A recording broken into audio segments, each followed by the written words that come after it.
Everyone thinks the Iron Curtain was impenetrable. They're wrong. A city starved, and the West found a way through. The year is 1948. Berlin, a shattered monument to war, lies deep within Soviet-occupied East Germany. For months, tensions had simmered, a Cold War brewing, but on June 24th, it boiled over. The Soviets, without warning, cut off all land and water access to West Berlin. 2 million West Berliners were instantly isolated, their lifelines severed.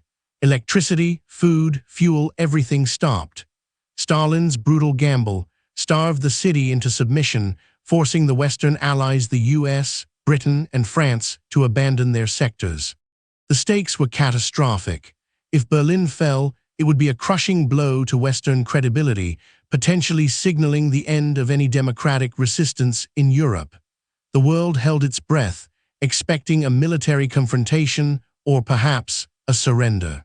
But President Harry S. Truman, a man known for his decisive action, refused to buckle. Retreat was not an option. A ground invasion through Soviet lines would ignite World War III.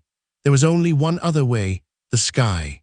General Lucius D. Clay, the American military governor in Germany, famously declared, "We are going to stay." He proposed a daring, unprecedented plan: supply an entire city solely by air. The sheer scale was mind-boggling. West Berlin needed approximately 4,000 tons of supplies daily to survive: flour, coal, medicine, even chocolate. That meant hundreds of flights, around the clock, in all weather. Critics called it impossible, a logistical nightmare destined to fail. On June 26, 1948, the first American C-47 Skytrain, carrying 10 tons of powdered milk, landed at Tempelhof Airport. Operation Vittles had begun. The British, with their Operation Plainfare, joined quickly, flying from airfields across West Germany. The initial days were chaotic. Pilots, many of them veterans of World War II, faced immense pressure. Landing every 3 minutes, day and night, required precision and nerves of steel. Any mistake meant catastrophe. Colonel Gail Haverson, a transport pilot, started a small, personal mission. He dropped candy attached to tiny parachutes for the children watching below. Soon, Uncle Wiggly Wings became a symbol of hope, and other pilots joined in. The Soviets, initially dismissive, began to realize the airlift was working.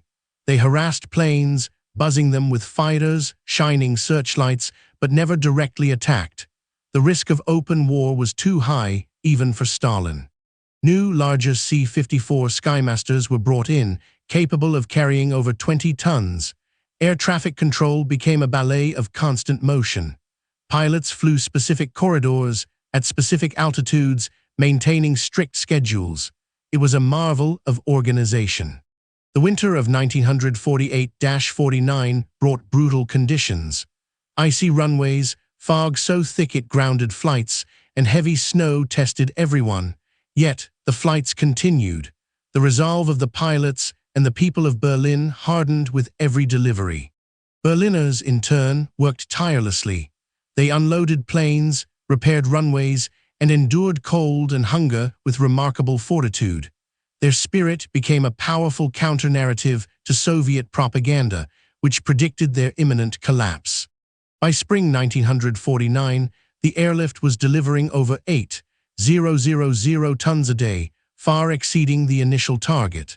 The Soviets' blockade, meant to crush West Berlin, was instead forging an unbreakable bond between the city and the Western Allies. On May 12, 1949, after 323 days, the Soviets finally lifted the blockade. Their plan had backfired spectacularly.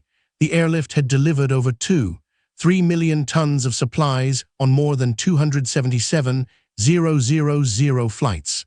A city had not only survived, but thrived. The Berlin airlift was a pivotal moment in the Cold War. It demonstrated the West's commitment to freedom, solidified the division of Germany, and led directly to the formation of NATO, a military alliance designed to counter Soviet expansion. It was a victory not won with tanks or bombs, but with ingenuity, logistics, and unwavering human spirit. It showed the world that even in the darkest hours, a determined alliance could overcome seemingly insurmountable odds. The courage of the pilots, the resilience of the Berliners, and the strategic resolve of the Western powers turned a desperate blockade into a powerful symbol of defiance. It was the first major confrontation of the Cold War, and the West won. This extraordinary chapter in history reminds us how close the world came to global conflict, and how resourceful humanity can be in the face of tyranny. Subscribe if you want to uncover more untold stories of espionage, covert operations, and the geopolitical chess games that shaped our modern world.